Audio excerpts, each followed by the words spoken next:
Hello there guys, and welcome back to the channel. Now, thanks to Mike21 and Evizone, by the way. Evizone is an amazing messaging and data file transfer service, and it's also best way how you can get your champion showcases featured on my channel. Check out all the links in the description, but it's super simply to register, apply, and get in touch with me. All the needed information is in the video description, and if you do have some cool rank ups and you want to showcase your gameplay, then definitely reach out to me, drop me a message, and who knows, perhaps the next rank 4 showcase that I upload is going to be yours. But now, thanks to Mike21, we have Daredevil Hell's Kitchen going ham on the contest. Now, I know the Daredevil Hell's Kitchen is not everybody's favorite buff, to say the least, but let's actually see what he has to offer. So we're going to start off with the punching bag of Contest of Champions, and then we're going to check out some bits of his utility and whatever other gameplay we have been sent over. I have not seen these clips myself, so it is going to be interesting to react to them at live time as well. And obviously one of the biggest kind of complaints about Daredevil Hell's Kitchen typically has been his damage output and his reliability on high signature level, and perhaps most importantly the fact that the man just offs himself if you run recoil tree, because Kabam thought that his regeneration would be overpowered if he didn't have reduced regeneration rate, but at the same time they gave us champions like Diablo and Kingpin and whatnot. But hey, Kabam knows best. So here we go. So he's still doing his build up here.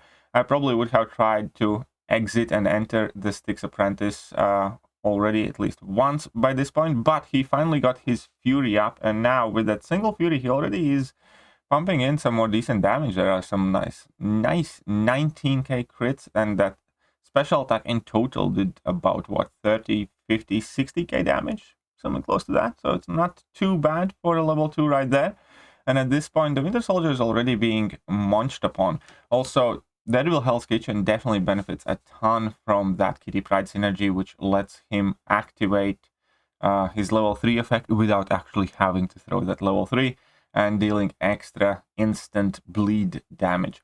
And here we go again with a nice amount of crits, decent enough bleeds here, and here again he gets that bonus bleed chance. And at this point, the Winter Soldier is already down to 8% health, and he goes for another level 2, but that is going to be well overkill at this point. Now, it's definitely not the fastest Winter Soldier kill that we have seen, but it's also far from the slowest one, in my opinion. In total, it was 108 hits, but do remember that he does have extended combo meter, as well as, well, he didn't use any level 1s there, but still. Let's see now. We have Black Bolt with Give Me, Redouble Determination, Specter, and Life Transfer. And this is like one of the cool things. Now, we have received several champions recently. Well, there aren't that many, but still we have Kingpin, we have Immortal Hulk, and I think also now Toad and Sauron both are kind of immune to Specter. So you can see that he's going to take a beating, and obviously due to Specter, you should be having quite hard time regenerating back the damage that you take, but Daredevil Hell's Kitchen is, well, quite frankly, just purely immune to all of that stuff. Therefore, whenever you do see Specter, it's basically irrelevant. It's always nice when you can just completely ignore the node. And yeah, at this point we can see already he's benefiting from life transfer easily enough. And he's going to finish the fight at full health with Specter never being in play here. Seems that the Black Bolt is somehow also bleed immune. Back at 100%, indeed you are. This is also one of those things where when people take champions to rank 4 that most wouldn't, you always have to assume that they know that champion very well. And it's especially in context of Battlegrounds. Whenever I see random champions that you normally don't see in other people's decks, you just really normally want to ban them, even if you don't think those champions are like all that crazy great. For example, I have played against somebody, I don't remember the username, but he has like CMM at rank 4. and a very good account. But I just didn't respect the Captain Valor movie, and that ended up exactly how I lost that match to Seaman, because she nuked a champion I didn't think she would do too great against in like 35 seconds or something. So there are always like these champions, and I do think that Daredevil Hell's Kitchen can do similar things. Maybe not in this meta, but in some other metas, because if you do have him at SIG 200, he is better than many people think, because he also has that ability to bypass any damage back, which we will see later in this video, I suspect, because that is an amazing piece of utility that, you know, a lot of people kind of use Omega Red for and stuff like that, to bypass Magic's Limbo or Electro's Taunts or Psychic Taunts or other abilities of that nature. But yeah, so here we have gotten basically the full idea that he completely ignores Specter. And this is going to be that thing that I talked about, his SIG ability. So this is Electro Luke, one of the 7.1 bosses, I believe. And there are tons of nodes, obviously to take into consideration, but one of the most important things to be aware of is that you can take damage back fighting against Electro Luke.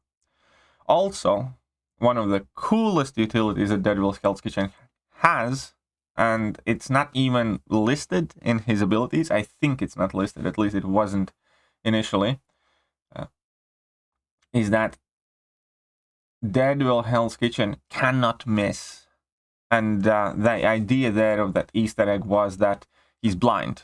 He doesn't care if he's faltered or anything else. He just cannot miss because he doesn't rely on sight or when, you know, champions go invisible or something like that. That theory holds up against some champions, like let's say Darkhawk or Hood, but sometimes when phase abilities are triggered, you know, it's meant to be different type of effect. For instance, Ghost, you know, the fact that you don't see Ghost shouldn't matter, but obviously in this game it does. Invisible Woman, you know, fair enough, she just goes invisible. She doesn't kind of like phase through objects or dimensions or anything of the sort. So if Invisible Woman goes invisible, it's perfectly natural that Daredevil doesn't care about it. But if Ghost phases, and he still bypasses me, so that means that that means he has interdimensional punches, I suppose. But either way, whether it makes a ton of sense in this game or not, we can see that Daredevil Hell's Kitchen completely bypasses miss, and he, I will go as far as to say, has the best missed counter in the game. That is like one thing he does the best in the game, because there is no condition to it. You don't need to have at least, you know, 15 temperatures like Human Torch does. You don't need to have a passive effect active. You don't need to have a buff or debuff active. Like even right now, for instance, we have True Lies node, which disables True Sense, True Accuracy, True Focus. So basically Hercules, you know, cannot bypass miss now, even though typically he's a very good miss counter. Daredevil Hell's Kitchen just doesn't care. It's just in the background. It always works. It cannot be stopped or bypassed or negated, really. So that is quite cool. And here we can see that he absolutely minced that Electro Luke and finished with 90% health. That's because he does place debuffs on himself throughout the fight, so he has access to reduced but still willpower healing. And then further on, obviously, he also has that ability where he doesn't take any damage from stuff like Thorns or Electro's ability. Now we're gonna have again Particle Protector. Interesting. How is he going to do this fight? So we have Particle Protector, which basically can make him glance. But let's see. Oh, there was some node probably that mitigates that. So, oh, this is the node where you need to get those Disorient debuffs on opponent and Dex a lot. And then you can like pause them as well somehow, if you can pause them, and then you can reflect that damage back. So I seem to remember this node, and yeah, makes sense that Daredevil is a solid counter him. Because again, once you enter the Styx Apprentice, he doesn't really care for any damage that he would receive on these hits. And then, thanks to the superiority nodes, he can actually reflect that. Now he's going to go to level 3, and the level 3 should have a quite cool interaction with Thing, because it effectively drops instant bleed damage, but it kind of functions the same as if you would try to apply a bleed debuff, so you can actually manage things rock stacks with it. So at this point we can see that he absolutely does not have to worry about things rock stacks at all, because they consistently get nuked down if Disorient doesn't stop it anyways. And yeah, he is cutting through all of the abilities here quite well. So yeah, for instance, this would be like one of those things where I don't know if he would be fast enough for a Battlegrounds fight, but you could probably use him against Thing in Battlegrounds if you get to look. Well, yeah, you could, wouldn't you? Yeah, I think you could. And this is something I probably wouldn't think about too much. And here we have another showcase of the same node here. So I definitely do think that Daredevil Hell's Kitchen is better than many people think. I truly believe that. I do think that he was on the verge of being a very popular and a great champion, one of pillars in the skill class. But there are 3 mistakes Kabam did. Number 1, I think they slightly undertuned his numbers. I do think he would need a little bit of help in the numbers department. But even the number undertuning, I think, wouldn't have been an issue if they didn't reduce his regeneration rate and let him function as a champion that can run Liquid Courage Double Edge perfectly well, because with that he also could have higher numbers. And the third point is, I think they gave too much importance to high SIG. I think his SIG ability should have been something else, and his SIG should have been in his base kit. And in that case, I think he would be top shelf skill champion, or, you know, really, really, really popular one. As he stands right now, if you like this character, if you want to rank him up because you enjoy Daredevil shows and stuff like that, I do think he is much better than most people realize. I truly do. He's very versatile.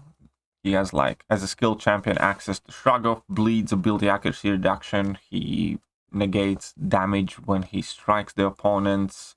He bypasses miss completely, which is becoming more and more important thing in the game. I just think it's a huge shame that to get him functioning properly, you want to have him basically at SIG 200. I think that was like one of the 2 biggest mistakes about made.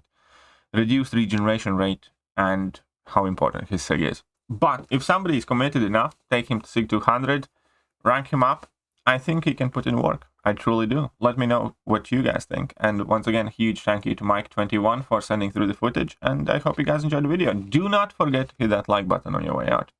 See you guys.